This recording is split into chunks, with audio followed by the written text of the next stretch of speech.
Tagalkani. Etachima wano tope. Inamaki de papa inai uhetu ejive. Yani de papa bekinye no ina uhetu ejive. Among the Seneca over Opa Chova Jegome. Because the Toda Money not blue. Money not going to no channel, money not by if you.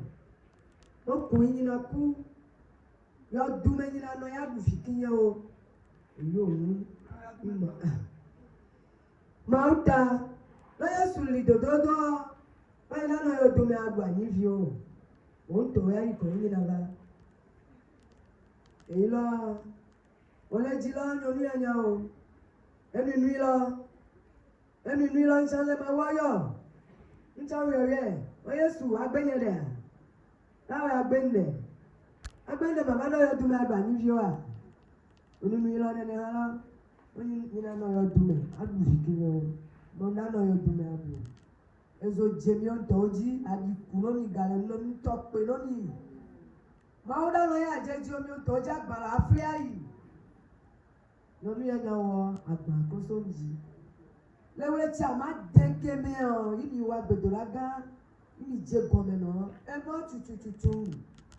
Lẹ́nu ìdáná gbọ̀ngàn kì í ọ̀gádọ̀ mẹ́ràn.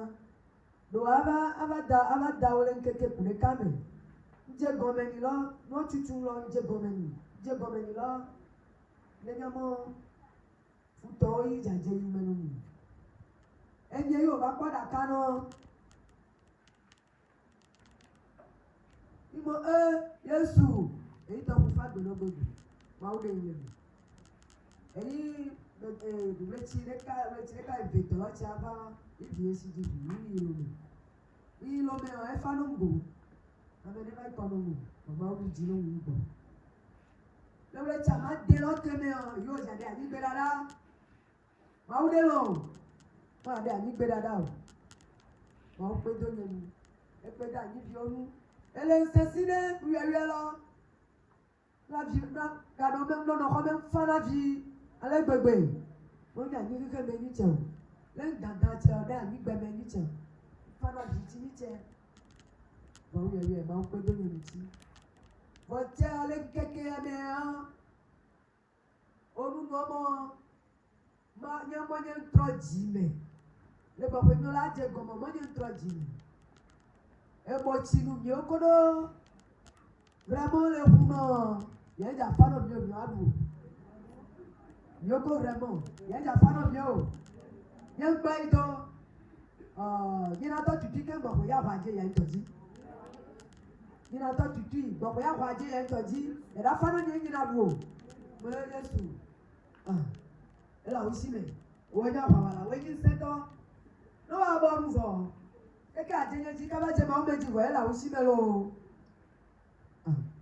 Et tu on t'a dit, à Maï. Aïe, on dit là, les sous quand même.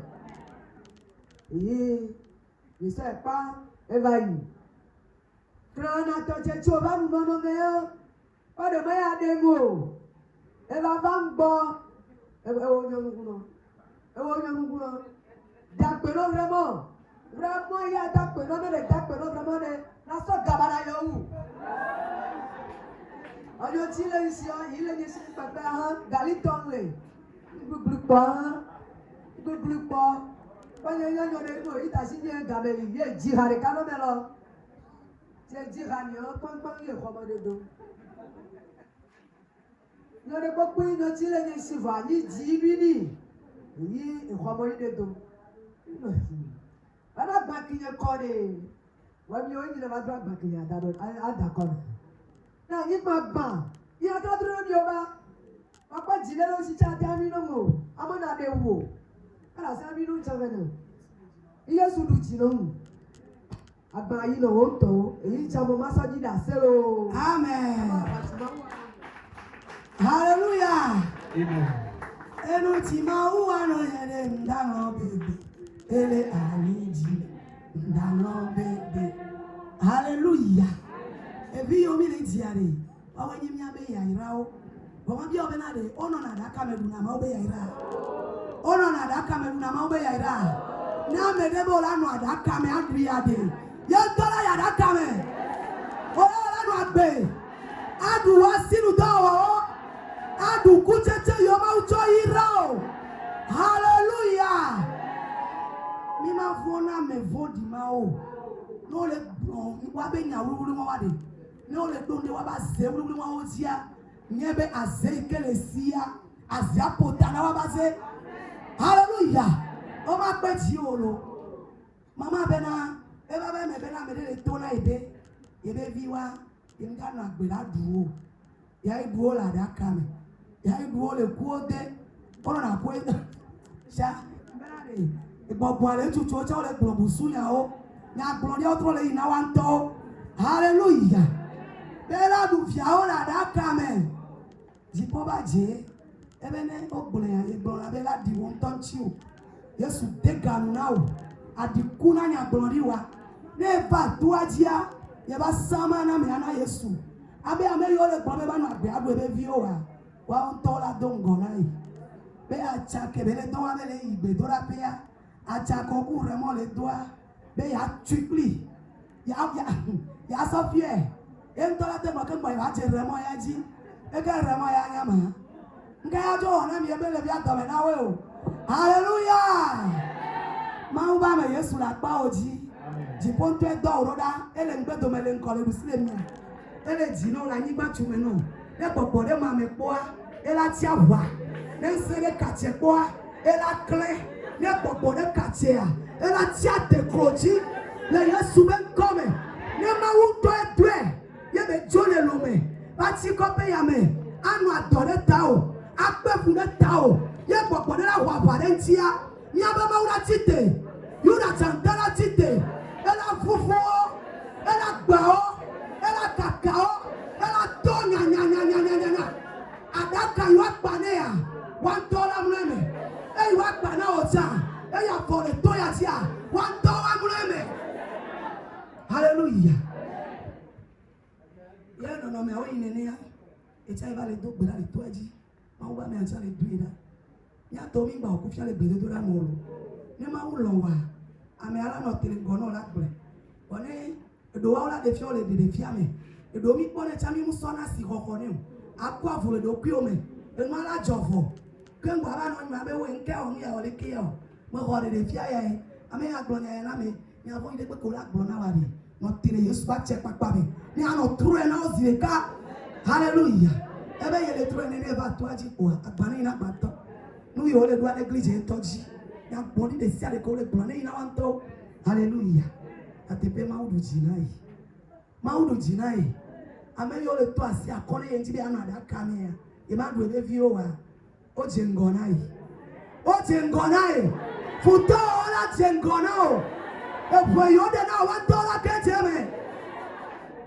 E ya ngbofo. Ame de ba le to na ibena. E dakpe na remo be ma o. E remo ko ba fi sawa. Gaba da la so ye. Juji ba no ava be ya ba de. Nkawe ni mao. Nkawe ni mao.